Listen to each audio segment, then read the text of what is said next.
দর্শক, কেমন চলছে ডক্টর ইউনূসের সরকার? এই সরকার কত বছর থাকবেন? 18 মাস নাকি 18 বছর? নাকি ডক্টর মোহাম্মদ ইউনূস যতদিন আল্লাহ তাকে হায়াত দান করেন? মেজাজ হারাচ্ছেন ডক্টর ইউনূস সরকার। দেশটি কোথায় নিয়ে যাচ্ছে এই ইউনূস সরকার, এবার তা নিয়ে সোশ্যাল মিডিয়াতে মুখ খুললেন গোলাম মাওলা রনি। তো বন্ধুরা, বুঝতেই পারছেন আজকের ভিডিওটা কতটা গুরুত্বপূর্ণ একটি ভিডিও। দয়া করে আজকের ভিডিওটি কেউ স্কিপ করবেন না। তো বন্ধুরা, চলুন ভিডিওতে আর বেশি কথা না বলে সরাসরি আজকে আমরা রনির মুখ থেকে শুনে আসব বাংলাদেশ সরকার ডক্টর ইউনূস আসলে বাংলাদেশটা কোথায় নিয়ে যাচ্ছে। দর্শক, কেমন চলছে ডক্টর ইউনূসের সরকার? এই সরকার কত বছর থাকবেন? 18 মাস নাকি 18 বছর? নাকি ডক্টর মোহাম্মদ ইউনূস যতদিন আল্লাহ তাকে হায়াত দান করেন ততদিন তিনি থাকবেন বাংলাদেশের মানুষের মাথার তাজ হয়ে? এখন যারা উপদেষ্টা পরিষদে আছেন তাদের ভবিষ্যৎ কি? বিএনপির ভবিষ্যৎ কি? আওয়ামী লীগের ভবিষ্যৎ কি? নির্বাচনটি আদৌ হবে নাকি হবে না? এরপর এই যে এখন যারা সমন্বয়ক রয়েছেন তারা কি করছেন? আমরা কি তাদের জন্য অপেক্ষা করব? ধরুন এখন তাদের গড় বয়স 30 বছর। আমরা যদি 5 বছর 7 বছর তাদেরকে সময় দিই, তারা তো এই 5-7 বছরে নানাভাবে নানা কিছু শিখে এই দেশ পরিচালনার জন্য উপযুক্ত হবেন। যেহেতু তারা এত বড় একটা বিপ্লব ঘটিয়েছেন, কাজেই সেই বিপ্লব পরবর্তী সরকারে তারাই প্রধানমন্ত্রী হবেন, তারাই মন্ত্রী হবেন এবং আমরা তখন তাদের নেতৃত্বে চমৎকার একটি দেশ পাব এবং সুন্দরভাবে আমরা তসবিহ তাহলিল করে নামাজ কালাম পড়ে জীবন অতিবাহিত করে মৃত্যুর পরে জান্নাতে গিয়ে আমরা সুন্দর একটা জীবনযাপন করতে পারবো। এরকম একটা স্বপ্ন নিয়ে আপনি আমি কি অপেক্ষা করতে পারি? সেরকম কি একটি অবস্থা চলছে? নাকি আমরা শঙ্কা অনুভব করব, অস্থিরতায় ভুগব, কিংবা আমরা চিন্তা করব যে কি ছিলাম, কি পেলাম, কি হারালাম এবং কি হারাতে বসেছি? শেখ হাসিনা চলে গিয়েছে আমরা 5 তারিখে, আগস্ট মাসের 5 তারিখে 2024 সনে। আমাদের জীবনের শ্রেষ্ঠতম পাওনা ছিল সেই দিন। আমরা সবাই ছিলাম আনন্দ উদ্বেলিত। দীর্ঘদিনের কোষ্ঠকাঠিন্য যদি পরিষ্কার হয়ে যায়, একটা মানুষের কাছে যেমন অনুভূতি লাগে, একটি নারীর সন্তান প্রসব হওয়ার পর সে যখন সদ্য প্রসূত তার সেই চাঁদ মুখের সন্ততিকে সে দেখতে পায় মাতৃ করে নিয়ে, তার যে অনুভূতি, কিংবা একজন পুরুষ তার সারা জীবনের যে সফলতা যা সে কল্পনা করে, তার ক্যারিয়ার, সেটি যখন সে পেয়ে যায় তখন তার মধ্যে যেরকম একটা অনুভূতি হয়, 18 কোটি বাঙালির মনের মধ্যে 5 তারিখ বিকেলবেলা ঠিক সেরকম একটা অনুভূতি তৈরি হয়েছিল। তারপর যখন এই সমন্বয়করা এলেন আমাদের সামনে, এদের চেহারা, সুরত, নাম, ধাম যা কিছু এসেছে আমাদের সামনে, সব কিছুই আমরা মনে করেছি এগুলো সব সোনার টুকরো। এদের কোনো বিকল্প নেই, এদের চেয়ে কোনো ভালো মানুষ এই পৃথিবীতে নেই।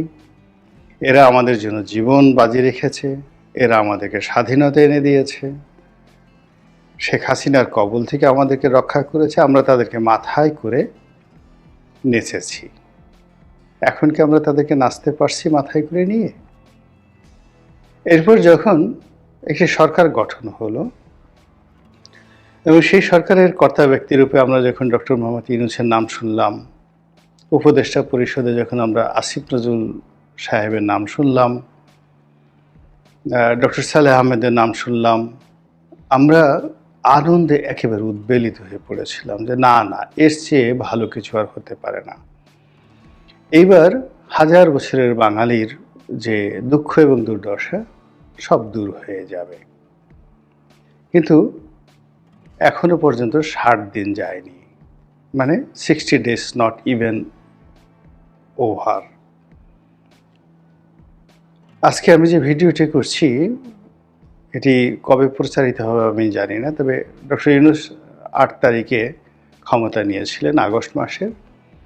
তো সেই দিক থেকে আগস্ট, সেপ্টেম্বর, অক্টোবর মাসের ৮ তারিখে তার ২ মাস পূর্ণ হবে। আমি ভিডিও করছি আজকে অক্টোবর মাসের ৩ তারিখে। কিন্তু এর মধ্যেই আমাদের অনেকের মনে সেই আতঙ্ক দেখা দিয়েছে, যেভাবে সিঁদুরে মেঘ দেখলে অনেক মানুষ ঘর পোড়া গরু ভয় পায় সিঁদুরে মেঘ দেখলে। তা আমরা সেরকম ভয় পাচ্ছি। আমরা অতীতকালে বিভিন্ন মানুষের বিভিন্ন মিষ্টি কথা শুনেছি। এরশাদ সাহেবকে দেখেছি সততার পরাকাষ্ঠা হিসাবে সাইকেলে করে রাষ্ট্রীয় অর্থ বাঁচানোর জন্য তিনি কর্মস্থলে যাচ্ছেন। আহ, কি দেবতার মতো মানুষ! তিনি রোজ রাতে স্বপ্ন দেখছেন যে আজ রাতে আমি নামাজ পড়ব বাইতুল মোকাররমে, আজ রাতে নামাজ পড়ব আমি সিলেটে, এবং সেখানে গিয়ে তিনি হাউমাউ করে কান্নাকাটি করে বলছেন যে আমি আপনাদের এখানে এসেছি, আমি স্বপ্ন দেখেছি এই মসজিদে আমি নামাজ পড়ব। এর চেয়ে দেবতা, এর চেয়ে সত্যবাদী মানুষ আর হতে পারে না। আমরা আনন্দ উদ্বেলিত হয়েছিলাম, কিন্তু সে এরশাদ আমাদেরকে কিভাবে কাঁদিয়েছেন আমরা সেটা দেখেছি। শেখ হাসিনা বারবার কেঁদেছেন, আমার বাপ মারা গিয়েছেন, ভাই মারা গিয়েছেন, এ জীবনে আমাদের আর কিছু পাওয়ার নেই, আমি আমার এই জীবনটি আপনাদের জন্য স্বর্গ করব।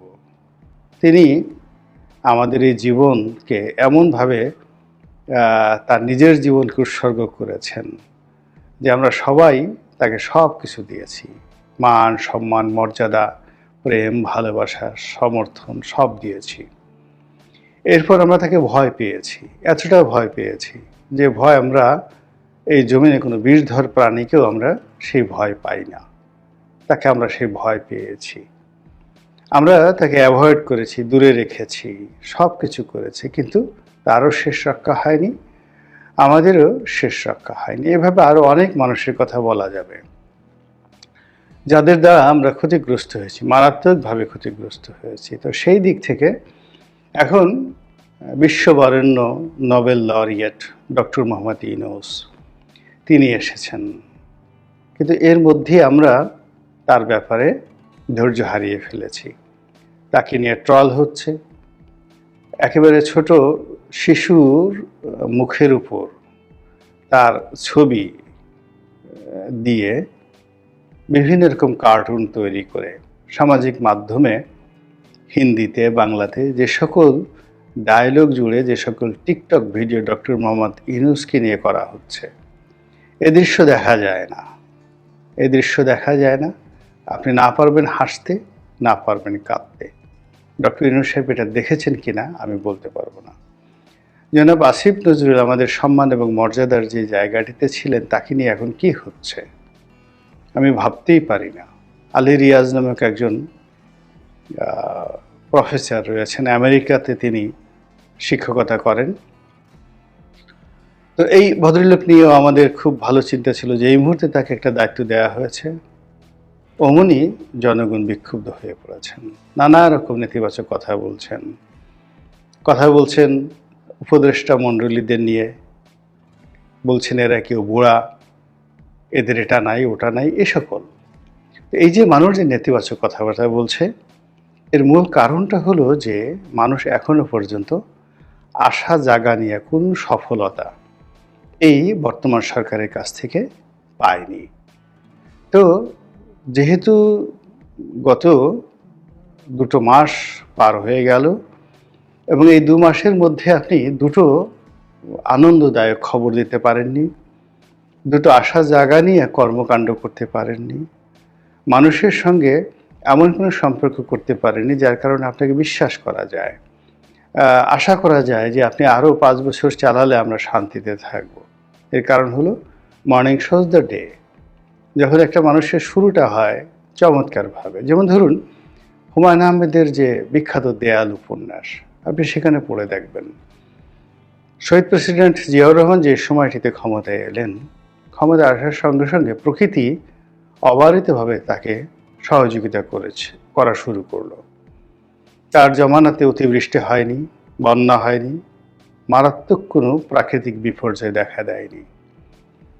কৃষকের গোয়াল ভরা ধান ছিল, গোয়াল ভরা গরু ছিল, গোলা ভরা ধান ছিল, পুকুর ভরা মাছ ছিল। মানুষ যে কাজে হাত দিয়েছে প্রকৃতি সেখানেই সাহায্য করেছে। আর ডক্টর মোহাম্মদ ইউনূস আসার সঙ্গে সঙ্গে একটার পর একটা প্রাকৃতিক বিপর্যয়, ঢাকা শহর বারবার ডুবে যাচ্ছে, চট্টগ্রাম ডুবে যাচ্ছে, ফেনী ডুবে যাচ্ছে, কক্সবাজার ডুবে যাচ্ছে, বরিশাল, পটুয়াখালী থেকে শুরু করে দক্ষিণ বেল্ট, সাতক্ষীরা, তারপর খুলনা, কয়রা, এই সকল এলাকা ডুবে যাচ্ছে, ফসল হানি হচ্ছে, বন্যা থেকে শুরু করে নানা রকম দৈব দুর্বিপাক মানুষের জীবনকে তছনছ করে ছেড়ে দিচ্ছে। এই যে সিগন্যাল, প্রকৃতির সিগন্যাল, ইট মিনস আগামী দিনগুলো ভালো যাবে না। এটা বোঝার জন্য খুব বেশি পাণ্ডিত্যের দরকার হয় না। আল্লাহ রাব্বুল আলামিন যখন কোনো জাতিকে, কোনো ব্যক্তিকে সম্মানিত করতে চান এবং কোনো একটি সুসংবাদ দিতে চান, সকালবেলায় সেই লোকের মনের মধ্যে সেই ধরনের একটা মানে শুভ লক্ষণ ফুটে ওঠে, মন ফুরফুরে হয়ে যায়। তা আমরা জনগণ হিসেবে আমাদের মন ফুরফুরে অবস্থায় দেখতে পাচ্ছি না, আর যারা আমাদেরকে এই মুহূর্তে শাসন করছেন তাদের মধ্যেও এরকম ফুরফুরে মেজাজ দেখতে পাচ্ছি না। বরং কথায় কথায় তারা মেজাজ হারিয়ে ফেলছেন, চোখ গোল গোল করে ফেলছেন, মুখের হাসি চলে যাচ্ছে বিভিন্ন সাংবাদিকদের প্রশ্নে, এবং তারা জীবনে যে কাজটি করেননি সেই কাজ করছেন এখন উলট পালট বা উল্টাপাল্টা বক্তব্য দিচ্ছেন। বেশ কয়েকজন উপদেষ্টা, আমি নাম বলবো না, প্রথম দিকে তারা টেলিভিশনে এসে বা টেলিভিশনে ক্যামেরা দেখলে বেশ চমৎকার করে কথা বলতেন, নিজের যে অধিক্ষেত্র, কর্মের যে অধিক্ষেত্র সেগুলো অতিক্রম করে তারা অনেক কথা বলতেন। ইদানিংকালে তাদের প্রায় সবাই খামোশ হয়ে গিয়েছেন, কথা বলছেন না, তাদের মুখ শুকিয়ে গিয়েছে এবং তারা সিদ্ধান্ত নিতে পারছেন না যে তারা কি করছেন এবং তারা কি করবেন এবং আগামীতে তাদের পরিণতি কি হবে। এই বিষয়গুলো নিয়ে তারা খুব বেশি আশাবাদী হতে পারছেন না, ফলে তাদের কর্মের আমি এখনো পর্যন্ত কোনো গতি দেখছি না।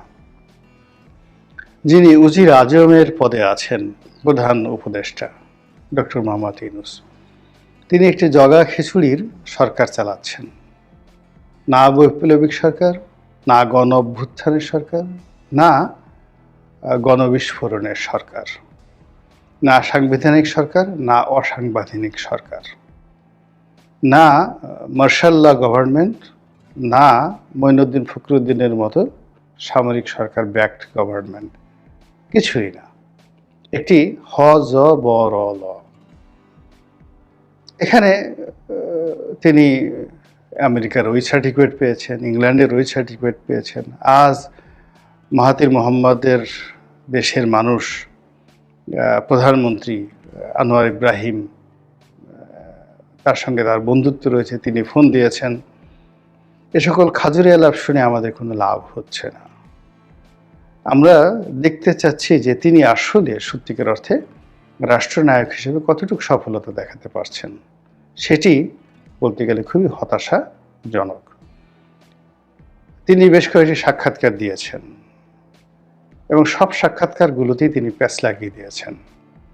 তিনি অ্যাসোসিয়েট প্রেস ইন্ডিয়ার সঙ্গে একটি সাক্ষাৎকার দিয়েছেন এবং সেখানে ইন্ডিয়া বাংলাদেশ সম্পর্ক নিয়ে, শেখ হাসিনাকে নিয়ে, আওয়ামী লীগের রাজনীতি নিয়ে যে সকল কথাবার্তা বলেছেন খুবই আপত্তিকর, অরাজনৈতিক, উস্কানিমূলক।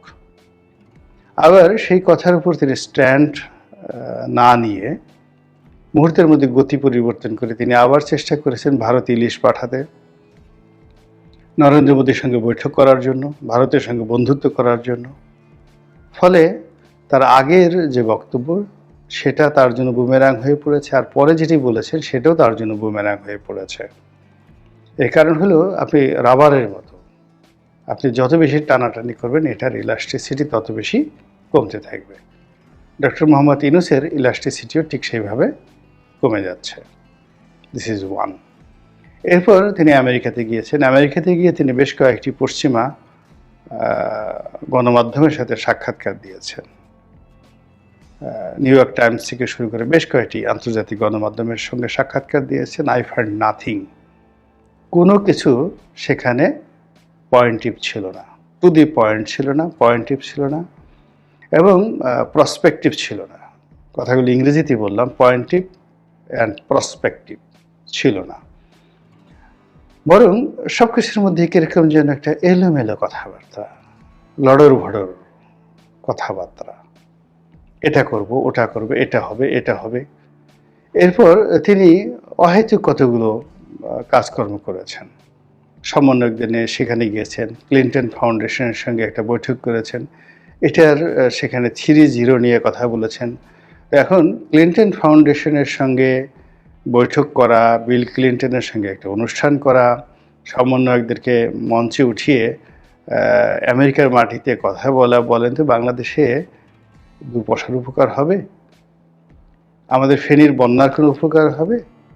সাভারের আশুলিয়ার গার্মেন্টসগুলো যে বন্ধ হয়ে আছে, শ্রমিক অসন্তোষ চলছে, কোনো শ্রমিকের ঘরে যে চুলা জ্বলছে না, এবং এই শ্রমিক যারা বেতন পাচ্ছেন, অনেক শ্রমিক, একজন দুজন নয়, এমন একটা অবস্থা। আমি জাস্ট একটা উদাহরণ দিই।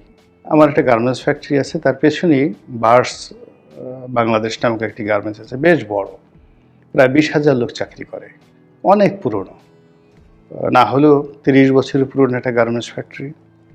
এখন ধরুন সেই গার্মেন্টস ফ্যাক্টরি গত 3 মাস ধরে তারা বেতন দিতে পারছে না। এত পুরনো একটা গার্মেন্টস 3 মাস ধরে বেতন দিতে পারছে না কেন? শেখ হাসিনার জন্য, ডক্টর ইউনূসের জন্য, আমাদের জন্য, অর্থনীতির জন্য। 30 বছর যাবৎ তারা চালিয়ে আসছে, এখন তারা পারছে না। শ্রমিকের সব রাস্তায়, এই 20,000 শ্রমিক তারা খাবে কি বলেন? এই 3 দিন, 4 দিন, 5 দিন পুরো রাস্তা তারা অবরোধ করে রাখলেও কিন্তু তাদের তো বেতন হলো না, বিকল্প চাকরি হলো না। এই লোকগুলো করবে কি? আপনি কোটা বিরোধী আন্দোলন করেছেন, তারপরে ক্ষমতায় বসেছেন, আপনার তো খাবারের কোনো সমস্যা হচ্ছে না, কিন্তু এই শ্রমিকদের জন্য যদি আপনি 10,000 মেট্রিক টন, 50,000 মেট্রিক টন চাল বরাদ্দ করতেন, যে ঠিক আছে বাবা, আমি রাষ্ট্রের পক্ষ থেকে এই বার্সের যারা, গার্মেন্টসের যারা বেতন পাচ্ছেন না 3 মাস ধরে, আমি তাদেরকে 1 বস্তা করে চাল দিলাম, 50 কেজি করে চাল দিলাম। তো আপনি তো সে কাজ করছেন না। সে কাজ না করে কি করলেন? বার্সের মালিককে গ্রেপ্তার করেছেন। মালিকের গ্রেপ্তার করার পর তো মালিক বেঁচে গেল, ব্যাংকের গুতানি খাচ্ছেন তিনি, শ্রমিকদের গুতানি খাচ্ছেন। তারপর বিদ্যুৎ বিভাগের, কেননা তিনি শুধুমাত্র শ্রমিকদের যে বেতন সেটা তো না, গিয়ে দেখেন গ্যাসের বিল দিতে পারেননি, বিদ্যুতের বিল দিতে পারেননি, আরও অনেক বিল তার বাকি আছে। তো এই যে ব্যবসা বাণিজ্যে অচল অবস্থা, এভাবে আশুলিয়ার বড় বড়, আশুলিয়া, গাজীপুর, সাভার, হেমায়েতপুর, এই সকল এলাকার বড় বড় ফ্যাক্টরি, এক একটাতে 10,000, 20,000, 50,000 লোক চাকরি করে। এই ফ্যাক্টরিগুলোতে শ্রমিক অসন্তোষ, এইগুলো নিয়ে আপনার কোনো মাথা ব্যথা নেই। আপনি 3-0 নিয়ে কাজ করছেন। 3-0-র 1 নম্বর জিরো কি? কোনো মানে বেকার লোক থাকবে না। আরে বাবা, আপনি ক্ষমতায় ঢোকার সাথে সাথে বেকারের সংখ্যা বাংলাদেশে না হলেও 5% বেড়ে গেল, সঙ্গে সঙ্গে 5% বেড়ে গেল। আপনি বাংলাদেশে বেকারের সংখ্যা বাড়িয়ে দিলেন 5%, আর সারা দুনিয়াতে গিয়ে আপনি লেকচার দিচ্ছেন যে আপনি সেই বেকার সমস্যার সমাধান করবেন, এটা জিরোতে নিয়ে আসবেন। 3-0, কোনো কর্মহীন লোক থাকবে না। এর মতো ঠাট্টা, এর মতো মস্কারা, এর মতো চুলকানি, এর মতো খাউজেনি, এগুলো আছে বলেন? এই সমস্ত কি হচ্ছে? এই সমস্যাগুলো আপনাকে সমাধান করতে হবে। সমাধান করতে পারলে করেন, আর না হলে আসসালামু আলাইকুম, তাড়াতাড়ি চলে যান, 1 মিনিট দেরি করবেন না। এর কারণ হলো যে যত বেশি দেরি করবেন আপনার এই অযোগ্যতা তত বাড়তে থাকবে, আমরা তত বিপদে পড়ব, মুসিবতে পড়ব। যার যে কাজ তাকে সেই কাজ করা উচিত। কোকিলের কাজ কোকিল করবে, কাকের কাজ কাক করবে, তারপর গন্ডারের কাজ গন্ডার করবে, বাঘের কাজ বাঘ করবে, শিয়ালের কাজ শিয়াল করবে। আপনার কাজ হলো মাইক্রো ক্রেডিট নিয়ে কাজ করা। আপনার কাজ হলো সারা দুনিয়াতে মানুষকে স্বপ্ন দেখা, 3-0 নিয়ে গল্প করা। আপনার কাজ হলো অলিম্পিকের মশাল নিয়ে দৌড় দেওয়া। আপনার কাজ হলো নিকোলাই সার্কোজির সঙ্গে বসে কী করে অলিম্পিক যে খেলা হবে সেই অলিম্পিক খেলার মধ্যে কি করে সোশ্যাল বিজনেস ঢুকিয়ে দেওয়া যায়, এই সমস্ত কথাবার্তা বলা, একটা বক্তব্য দিয়ে টাকা উপার্জন করা, এগুলো হলো আপনার কাজ। আর এই রাজনীতি করা, মিছিল করা, মিটিং করা, ঝাড়ু মিছিল, এগুলো ফেস করা, দুর্নীতিবাজ, অন্যায়কারী, জুলুমবাজ, এদের সাথে লড়াই করা, সংগ্রাম করা, এগুলো যদি না পারেন দেরি করবেন না, প্লিজ দেরি করবেন না। আর অনুরোধ, আমরা আপনাকে সবসময় হাসি মুখে দেখতে চাই, স্মাইলিং ফেস। রাগ করবেন না, রাগ করলে মানুষকে ভালো দেখায় না। আপনি বঙ্গবন্ধুর নাম শুনে, ৭১-এর মুক্তিযুদ্ধের নাম শুনে, ভয় যাবে আমেরিকার যে সাংবাদিক প্রশ্ন করেছে, সেই প্রশ্ন শুনে যেভাবে আপনি চোখ গোল গোল করে ফেলেছেন, আমরা এই অবস্থায় আপনাকে দেখিনি কখনো। আপনার এই দৃশ্য দেখে আমাদের খুব ভয় হচ্ছে। এর কারণ হলো, যারা নরম মানুষ তারা যদি রাগ হয়ে যায়, যারা দুর্বল মানুষ তারা যদি প্রতিহিংসা চরিতার্থ করতে চায়, সেটা খুবই ভয়ঙ্কর হয়, মারাত্মক ভয়ঙ্কর হয়। কাজেই আপনি দয়া করে চোখ গোল গোল করবেন না। মুখের যে পেশি, মাংসপেশি, এটিকে দয়া করে শক্ত করবেন না। আমরা আপনাকে ভালোবেসে, সম্মান দিয়ে, মর্যাদা দিয়ে লালন করছি, পালন করছি। আমাদের এই অসংখ্য দরিদ্র মানুষ, যারা আপনার গ্রামীণ ব্যাংকের সদস্য ছিল, যারা আপনার টাকা দিতে না পেরে অনেক আত্মহত্যা করেছে, কিন্তু আপনার বদনাম করেনি, আপনার বিরুদ্ধে একটা মামলা দেয়নি। আপনার ম্যানেজাররা, গ্রামীণ ব্যাংকের কর্মকর্তারা লোন না পেয়ে অনেকের বাড়ি ঘর তছনছ করে ছেড়ে দিয়েছে, অনেকের পরিবার তছনছ করে ছেড়ে দিয়েছে, কিন্তু কেউ, কোনো পরিবেশবিদ, কোনো আইনজীবী, কেউ কখনো আপনার বিরুদ্ধে একটা মামলা করেনি। কিন্তু এই ঘটনা ঘটেছে শুধুমাত্র হুজুর যারা আছে তারা আপনাকে, আপনার সুদ গ্রহণ করা বা এই আপনি মেয়েদেরকে একটু বেপর্দা করেছেন, এইগুলো নিয়ে একটু ওয়াজ নসিহত করেছি, এতটুকু পর্যন্ত। কিন্তু আমরা এর বাইরে সবসময় আপনাকে সম্মান করেছি, এবং এই কর্মকাণ্ড সারা দুনিয়ায় দেখেই কিন্তু আপনি নোবেল পুরস্কার পেয়েছেন। আর নোবেল পুরস্কার পাওয়ার পর আপনারও মনে হয়েছে যে আপনি পৃথিবী চালাতে পারেন, সারা দুনিয়া থেকে আপনি এই 3-0 থিওরি অনুযায়ী সব কিছু দূর করতে পারেন।